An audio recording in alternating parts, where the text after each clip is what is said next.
प्रिय विद्यार्थियों,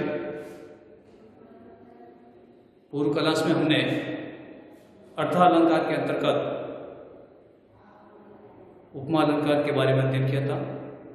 उपमा अलंकार के अवयव या उपमा अलंकार के तत्व, उपमा अलंकार के भेद, उसके बारे में चर्चा की थी। और अब दूसरा जो अलंकार है उत्प्रेक्षा, उसके बारे में अध्ययन करेंगे। तो आज का हमारा जो टॉपिक होगा उत्प्रेक्षा अलंकार। उत्प्रेक्षा अलंकार, देखिए उत्प्रेक्षा अलंकार ये अर्थालंकार का भी अर्थालंकार के अंतर्गत आता है। इस शब्द का शाब्दिक अर्थ, ठीक है ना, यानी शाब्दिक अर्थ है संभावना या कल्पना, ठीक है ना, संभावना या कल्पना, ठीक है ना, ये बात शाब्दिक अर्थ है। अब इसका शब्द टुकड़ा हम करेंगे, फिर बच्चों देखिए उत्प्रेक्षा शब्द का शाब्दिक इसके टुकड़े करेंगे अपन। तो देखिए उत्प्रेक्षा शब्द, ध्यान दीजिए, प्लस प्रेक प्लस इच्छा, ठीक है ना, उत प्लस प्रेक प्लस इच्छा अर्थात किसी उपमेय को प्रस्तुत बोलते हैं। क्या बोलते हैं? उपमेय को प्रस्तुत, अर्थात किसी उपमेय की, अर्थात किसी उपमेय की उत्कृष्ट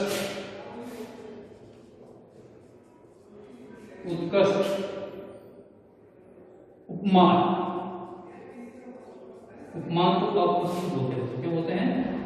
अप्रस्तुत। ध्यान दीजिए, अर्थात किसी उपमेय की उत्कृष्ट उपमान में कल्पना, संभावना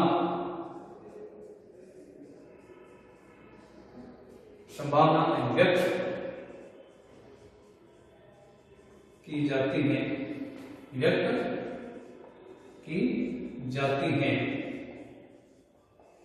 तो वहां उत्प्रेक्षा अलंकार होता है। क्या होता है? तो वहां उत्प्रेक्षा अलंकार होता है।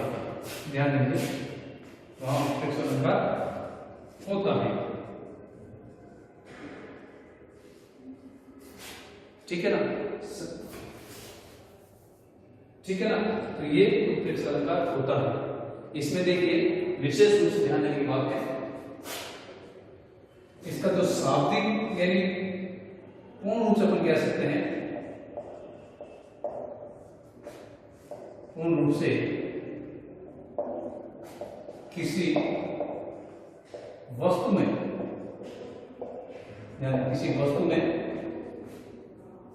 किसी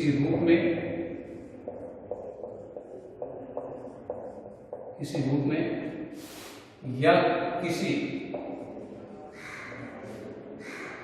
हेतु में, ठीक है ना, या किसी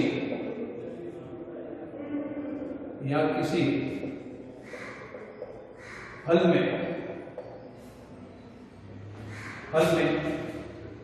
ठीक है ना, फल में,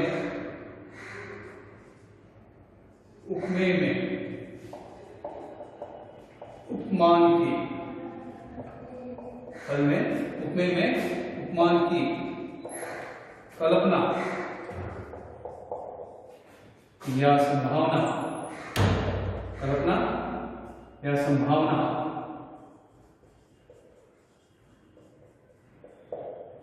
व्यक्त की जाती है। ये पूर्ण, ठीक है ना। ये इसका शाब्दिक है, अर्थ कह सकते हैं, पूर्ण रूप से अर्थ कह सकते हैं। अब इसकी परिभाषा,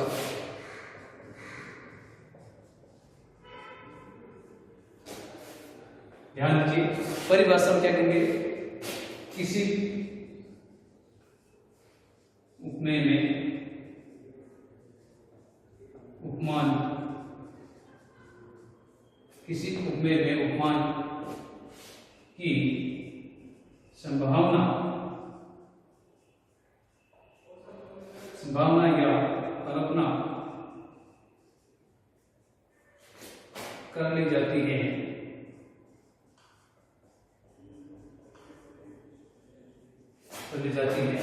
तो वहां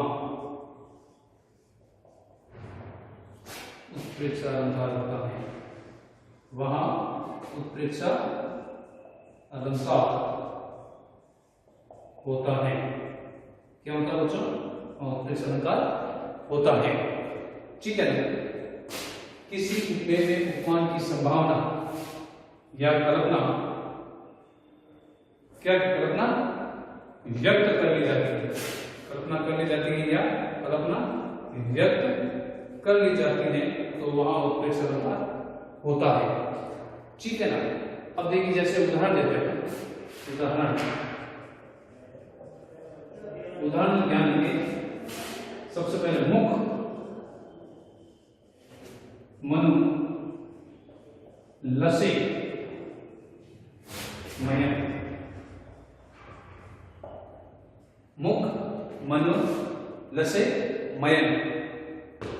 अब ध्यान दीजिए, अब इसमें देखिए मुख है, यहां पर मुख में, मुख क्या होता है? मुख को उपमेय बोलते हैं। क्या बोलते हैं? उपमेय। मुख में चंद्रमा, चंद्रमा क्यों क्या होता है? उपमान। मुख में चंद्रमा की कल्पना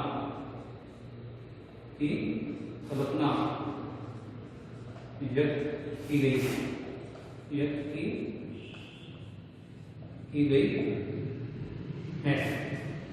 ठीक है? मुख, मनु, लसे, मयन। ध्यान दीजिए, ये लसे मनुष्य, ये यहाँ पर थोड़ा सबसे मैं बताना चाहता हूँ, ध्यान दीजिए आप लोग। जहां उत्प्रेक्षा अलंकार होते हैं, उसकी जो पहचान है ना, इसकी पहचान हमें इस रूप से करनी, पहचान, उत्प्रेक्षा अलंकार की पहचान। यानी किसी भी उदाहरण में कोई भी काव्य पंक्ति होती है जिसमें मनु, लसे, ज्यों, ठीक है ना, जानव, मानव आदि शब्द आते हैं। क्या आते हैं बच्चों? आदि शब्द आते हैं, तो क्या उसको मानना, आपको क्या मानना है? वहां उत्प्रेक्षा अलंकार होता है। यानी किसी उदाहरण में मनु, लसे, ज्यों, जानो, मानो आदि शब्द आते हैं, तो वहां पर क्या होता है? उत्प्रेक्षा अलंकार होता है। ठीक है ना? एक दूसरा उदाहरण मैं और बताता हूं आपको, देखिए, नेत्र, मानो, नेत्र मानो कमल, नेत्र मानो क्या है बच्चों? कमल है। नेत्र मानो कमल है। यहां पर नेत्र क्या हुआ बच्चों? ध्यान दीजिए, नेत्र क्या हुआ? उपमेय।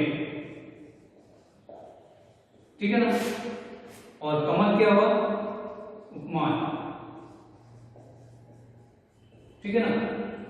यानी नेत्र मानो कमल है, यानी नेत्र को कमल मान लिया गया है। नेत्र को क्या मान लिया गया? नेत्र में कमल की परिकल्पना कर ली गई है, संभावना व्यक्त कर ली गई है, तो वहां पर, यानी यहां पर उत्प्रेक्षा अलंकार होता है। ठीक है ना? एक और उदाहरण मैं आपको बताता हूं, अंबर। ध्यान दीजिए, अंबर में तारे, अंबर में तारे मानो, अंबर में तारे मानो, ध्यान देने की बात है, मोती अनगिनत। अंबर में तारे मानो मोती, अंबर में तारे मानो मोती अनगिनत, ठीक है ना। अंबर, अंबर में तारे मानो मोती, क्या है, अंबर में तारे मानो मोती अनगिनत हैं। तो यहां पर आकाश में जो तारे हैं, तारों के प्रतीक में किसको मानी गई है, मोती की संज्ञा दे दी गई, उपमेय में उपमान की यहाँ पर संज्ञा दे दी गई है। तो कहने का मतलब यह है, तो यहाँ पर जो यह मैं उदाहरण के माध्यम से हमको समझाया कि उत्प्रेक्षा अलंकार क्या होता है, एक सीधा सा संक्षिप्त एक संभावना या कल्पना कर ली जाती है, वहां उत्प्रेक्षा अलंकार होता है। जिस किसी भी काव्य की पंक्ति में उपमेय में या उपमेय में उपमान की कल्पना व्यक्त कर ली जाती है या उपमान की विशेषता वहां पर बता दी जाती है, तो वहां पर क्या हो जाता है बच्चों, उत्प्रेक्षा अलंकार होता है। ठीक है ना। यानी किसी उपमेय में उपमान की संभावना व्यक्त करना वहां पर, या उस पर संभावना व्यक्त करके उसके बारे में उसको बताना, उससे उत्कृष्ट रूप से बताना, तो वहां पर उत्प्रेक्षा अलंकार होता है। जहां तक मैं समझता हूँ उत्प्रेक्षा अलंकार आपको समझ में आ गया होगा। अगले क्लास में हम उत्प्रेक्षा अलंकार के भेदों के बारे में चर्चा करेंगे। धन्यवाद।